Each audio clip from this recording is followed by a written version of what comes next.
We would like to take questions from the audience.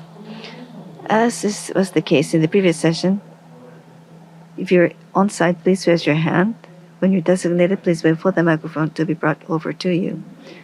For those of you who are joining us online and wish to ask a question, please use the raise hand function in the web conference system. So let's now start the questions. The first question is from the gentleman seated in the central row. Thank you. Tsuruho from Citi Securities. Thank you so much. I just have one question, if I may. The green power investment, 2 million kilowatt, can be delivered as a result of GPI. How much investment was involved in relation to GPI? And can you talk about the grid line?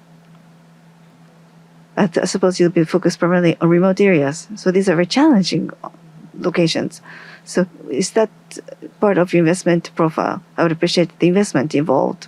And also, this is probably a related question. What about the debt to equity ratio at that juncture? Equity IR, you mentioned it's in the single digits, but if you could share that with us. Okay, thank you for your question. Earlier, GPI became part of our group, and equity IRR was the basis on which we carried out the evaluation. As was indicated in the chart earlier, yes, it is in the single digit, the higher end of the single digit. And we believe on a single project basis and on a per pipeline basis, we'll be able to evaluate the profitability. Also, on top of that, for each given project, we also consider the dialogue with local communities. There are still potential risks in relation to the local communities.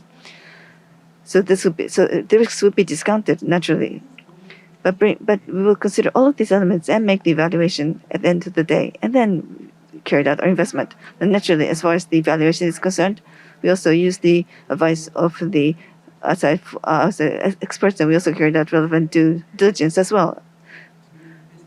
So as a result, as far as the green GPI is concerned, we believe that we'll be able to have a rate of higher end of the single digit. As far as the investment is concerned,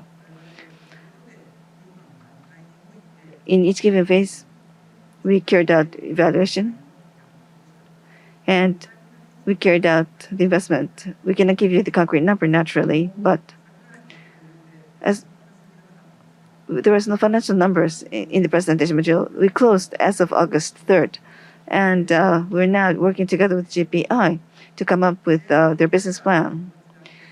The GPI will be closing out the books toward the end of December this year, so we're now working on this process as we speak. Now, against the backdrop, we believe that we'll be able to come up with concrete evaluation on our part, and also we'll be able to also compare with the medium-term target set by GPI. We need to coordinate between these two axes. As far as those numbers are concerned, naturally, we will have to naturally slim down on our current assets. So we'll be carrying out first the finance as well as off balance as well for each given project in line with the prevalent situation. So through such activities, we hope that we will be able to make robust investment into growth areas going forward. And also, we'll also address capital question as well. And we hope to clarify the situation eventually. Thank you. Thank you for that. I look forward to your disclosure in the future. Thank you so much for the response. よろしいでしょうか? Did that satisfy your question?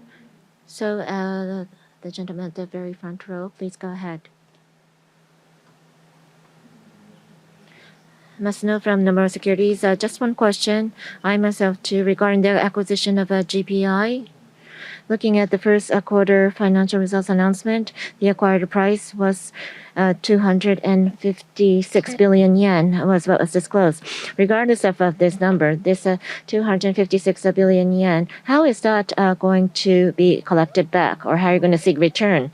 With a 2 million kilowatt, this 256 billion value is going to be generated, or with 2 million kilowatt, it's not enough at all, and currently it is a non-fit deals or projects. Are you actually building that up to come to this number?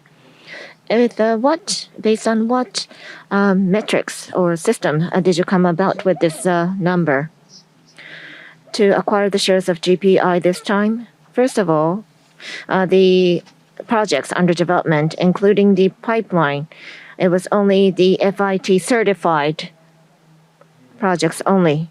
We utilized the external assessment opinion, and we have evaluated the business effect of it. And the equity IRR, as a result of that, is the late single digit.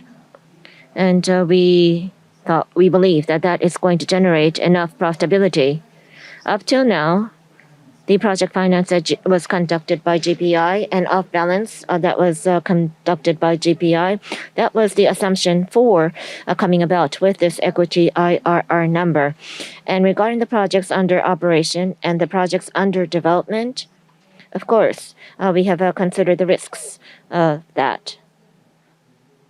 And as I have explained when I was explaining about the solar power generation, it's not that we're satisfied because it is the late single digit.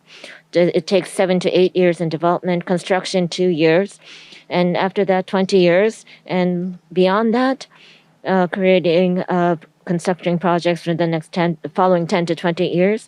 The equity IRR, we believe, is going to have a declining trend. So during that time, together with GPI, we will consider how we can procure the raw materials and materials at a lower cost, or how can we reduce the construction cost or the operation and maintenance after commencement of the operation. Have all the nationwide node staff participate, and we will seek how we can minimize the operation and maintenance cost. That is what we would like to consider for the GPI projects. And in addition to that, for added value, creating that with JERA and together with anode GPI, there was the Ishikari project that we have introduced to you. So with together with the community to revitalize the community economy, we actually bring the energy to that, and utilizing the NTT's ICT solutions and using the urban development community building of we will use the NTT Group's all these ICT solutions. We would like to maintain these projects' profitability. I have assumed into this current position, and I'm looking at the individual projects. The energy world is going to continue for 20 years and 30 years, but the profitability is quite small or thin. We're not just going to conduct that business, but we will also incorporate the NTT ICT technologies and community building. And through that, we believe that we can expect to collect back this investment that was required for the 2 million kilowatts. That's the FIT certified, but also we would like to work on further value enhancement. This is a follow-up question to that.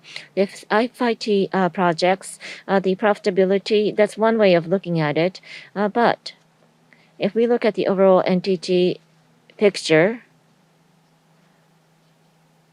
you are going to also acquire the non-fossil certification as well.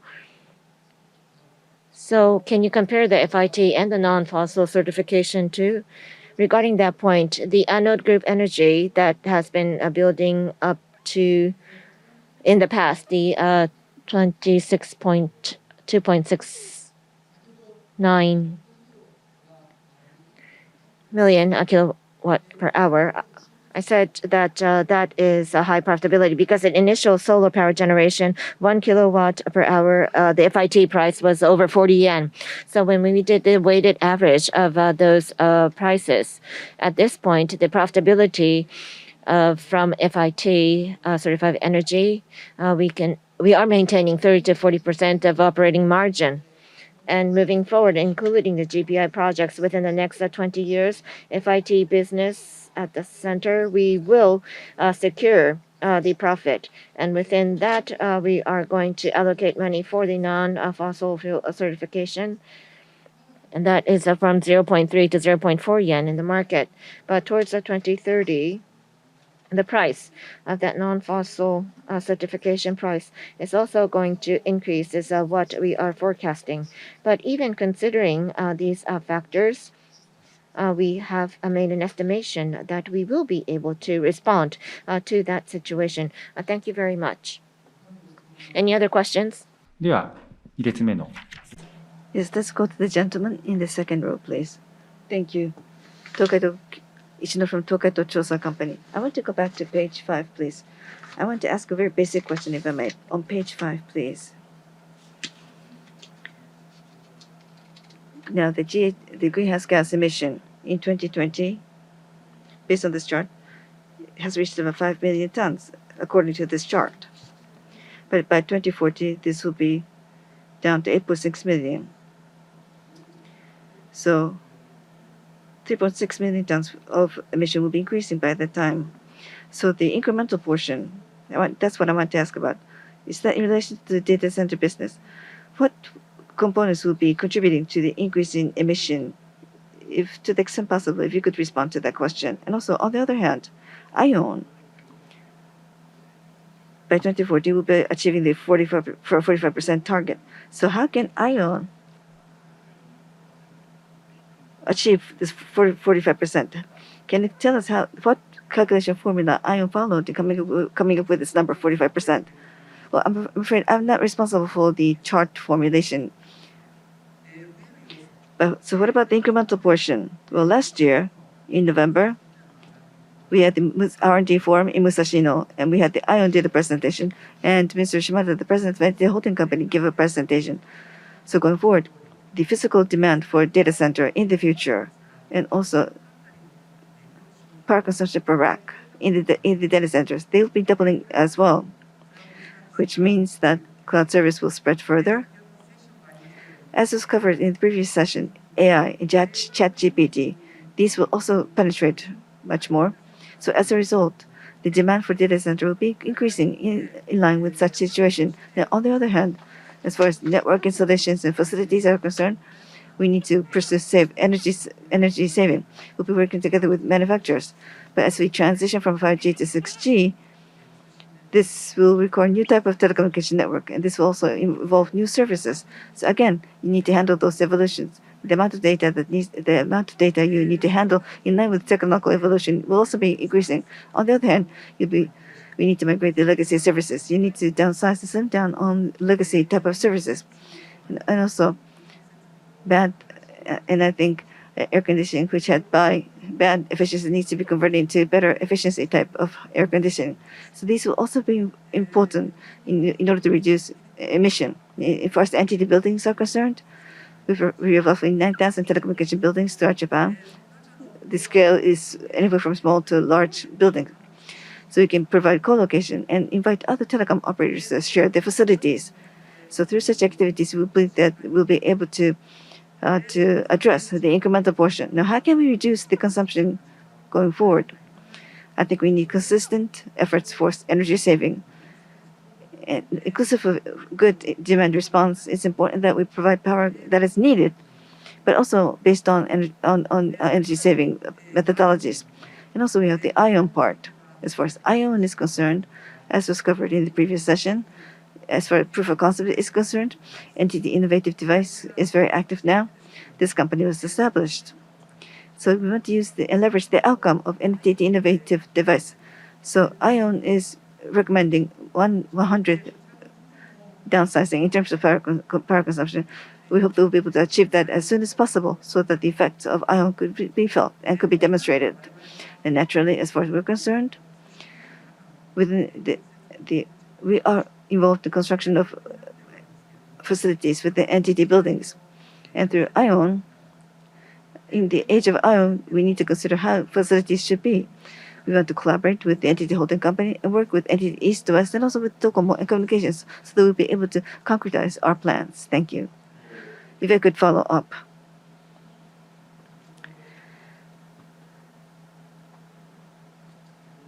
This goes back to the question during the first session of the day.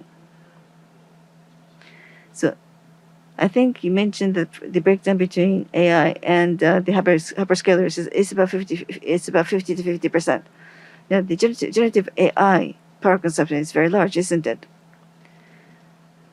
So compared I think the difference between the previous year and this year is the percentage and the involvement of generative AI. With the emergence of generative AI, power consumption will probably much larger than your initial expectation and your initial calculation. I think that is one. So maybe it could be 10 million tons by 2040. You mentioned 50-50 breakdown between hyperscalers and AI, but then there's mentioned that in the recent projects, 100% was in relation to AI. So when you consider the GPU for AI, it could be enormous. So you might have to prepare yourself for enormous power consumption. So which means the 1,000 units will. So if you consider the amount of units that are now accommodating AI requirements, so the calculation methods which was applicable in the previous year may not be feasible for the current situation. That's simply a hypothesis, but I believe this hypothesis is valid. So do you believe that this calculation method you have in place is appropriate for the era under the emergence of generative AI? Do you intend to revise these numbers down the line? Well, thank you. The bottom line is that we will work together with NTT Holding Company, and we'll be eventually refining the numbers in cooperation with our teams at NTT Holding Company. Now, from this point onwards, let me just share with you my personal views. As we pursue ION, NTT Holding Company comes up with a plan for R&D, and they're talking about disaggregated computing, and we're now involved in R&D of disaggregative computing. In other words, this is going to be distributive calculation. So we have large-scale concentrated DCs. We also have GPI-based wind power. You might have a container data center. Why not place container data centers, and then the required functions could be delivered on a direct current basis. Through that, we believe the energy efficiency could be improved. That's one discussion on the agenda. And also, if you use low latency technology available at ION, if you compare east and west, well, in the east, power generation cost is low because the nuclear power generation is still under operation. So why not do the processing in areas where the electricity prices are lower? So why not use ION global network, and do the processing in countries that are most cheapest? Also, with regard to ChatGPT, if you're going to deliver AI and ChatGPT, then you need real-time processing. And you also need to consider learning capabilities as well. So batch processing is going to be required. And also store these data in the cold storage. So therefore, the functions of data centers could be distributive going forward. That is our expectation. Now, the batch processing, this could be done where there is surplus electricity. For example, daytime in Kyushu, when you have surplus solar power available, then maybe there you could do the learning function for generative AI such as ChatGPT. At that time, in Kyushu, for example, so there's the issue of electricity prices, and combining that with ION, and also pursue disaggregated computing. By leveraging this disaggregated computing, I believe that we'll be able to do very globally efficient processing. So you need the power of low latency available in ION, which means they need to leverage ICT. You need digital database. You need the backup of. You need energy management based on such data centers. That should be nationwide. It's eventually cover the global market. This is simply my personal view, but I think that is going to be necessary. I believe this is going to be necessary. If I could follow up, Entity Innovative Device, Mr. Tsukano, his presentation is now available over the net. Now the view of ION, how ION sees the world. They talk about multiplication. For example, power consumption will be increasing.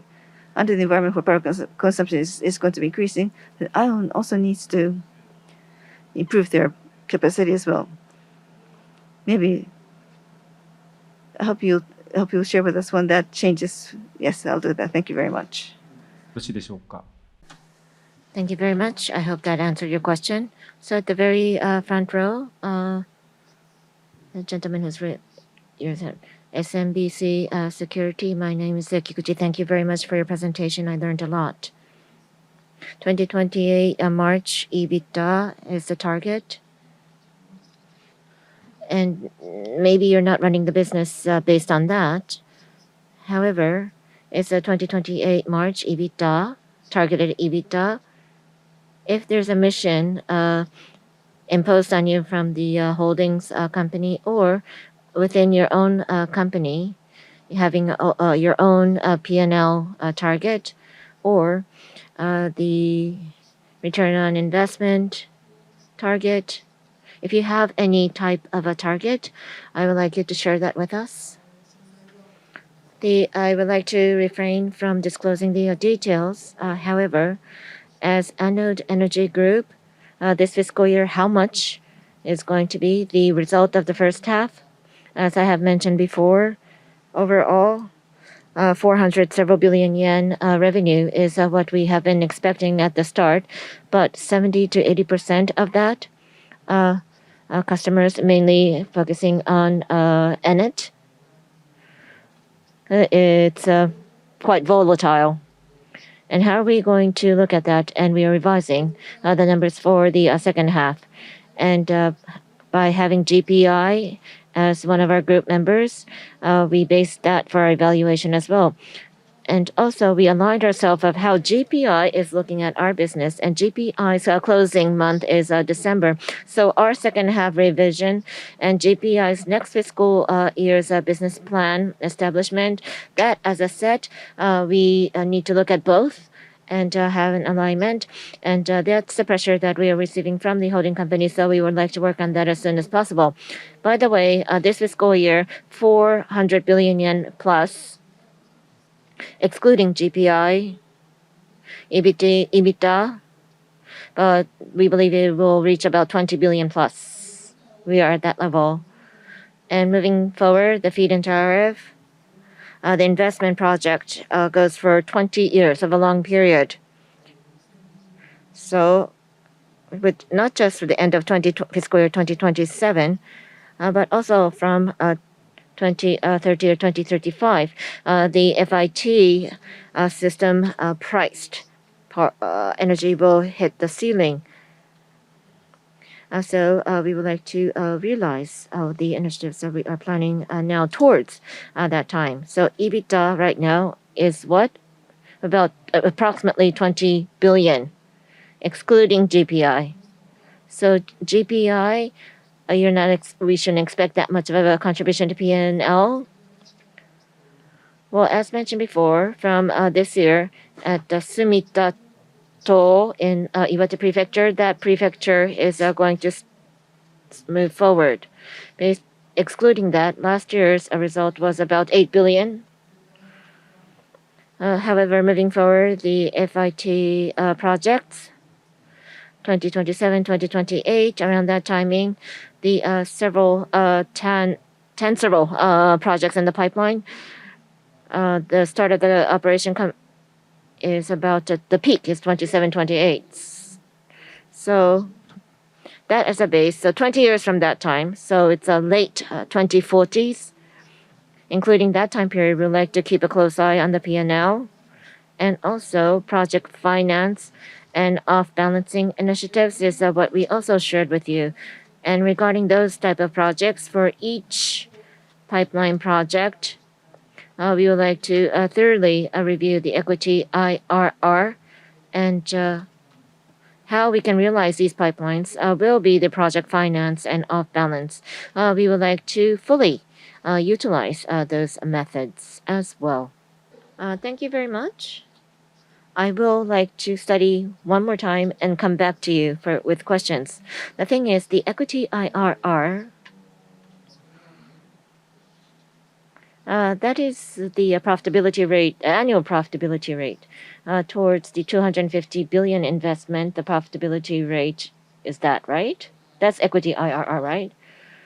And that is the late single-digit percentile. Late single-digit percentile. And 26 billion per annum, 25.6 billion return. So it's about 10 billion yen level return is the annual contribution that you will get. And that is why you have acquired GPI, is how I'm organizing it in my mind. So as mentioned to you, the existing projects and the projects that will be developed in the future, each one of those projects, we assess the risk and also received external advice. And at that time, the point was that they are FIT certified, and there will be a guarantee of that for the next 20 years from the commencement of the project. That's going to become the key. So, okay, 20 years average equity IRR is the late single digit percent. Yes, in total. Then you divide that and you seek the average. So that 20 billion yen EBITDA, in addition to that, the JPI's equity IRR, what you'll calculate, I don't know at what timing that's going to come out. So if I use those two numbers and do the calculation, and that is something that we will be coming about together with JPI moving forward. Understood. Thank you very much. Any other こ questions? ちらの方よろしくお願いします。 Please go ahead. マコーリ Yamashita from Macaulay. Allow me to ask a very basic question. It's about wind power. SPC, you're using SPC and you're working with municipalities. I think that's the more common case. So in principle, how much equity are going to hold? What's the target for your equity holding? I know that you're going to give you percentage for each project, but can you share with us your views as to how much equity holding you want to have in wind power? Well, to be blunt, again, it varies from project to project. So it varies from project to project naturally. So I'm afraid I'm not able to respond to your question. But for each given project, we would create an SPC. Also, we would also utilize off-balancing as well. That's another possibility. So by using all these tools available, we want to address this business. Can you give us an average number? Are you going after more than majority or 1/3? How much stakes are you going to be taking in? Can you give us a benchmark? Well, I think you have to consider the issue of profit, but we want to focus primarily on the environment. We want to make sure that we'll be able to offer 5 billion kilowatt hour because of the enterprise value, because of the environmental value. It's very difficult to translate and convert environmental value into profit. Of course, profit is important, but it's important that we also leverage environmental value as well. And then environmental value needs to be recycled into the NTT group. That should be prioritized above anything else. And we want to work with vendors who recognize our approach. We want to make sure that we identify partners who can value our proposal. And also, if we're going to use off-balancing, then it will not be working unless each project is attractive. So this is up to Mr. Komura and his team. But it's important that we try to scrutinize the plans that are in the pipeline. Those in the pipeline needs to be converted into good operation. That's we need to also we need to reduce operation costs in the maintenance and the construction of the existing facilities. So I think all of these elements need to be combined. Thank you. When we do calculation on our part, we can see the profitability based on unit electricity cost. But when you do the equity holding, then I think we'll be able to identify how much profit. Is that the right calculation methodology we should follow? Well, I think that's one calculation methodology you could adopt. But as I mentioned earlier, we are focused on both profit as well as environmental value. That needs to be considered as a package and a set. Thank you. Point taken. Thank you for the response. ありがとうございます。 Thank you very much. We have exceeded the scheduled time. If there are no further questions, we would like to conclude this session now. Is that okay? Thank you very much. Regarding this session for the NTT Group's smart energy business, we would like to conclude it. Mr. Kishimoto, Mr. Komura, thank you very much.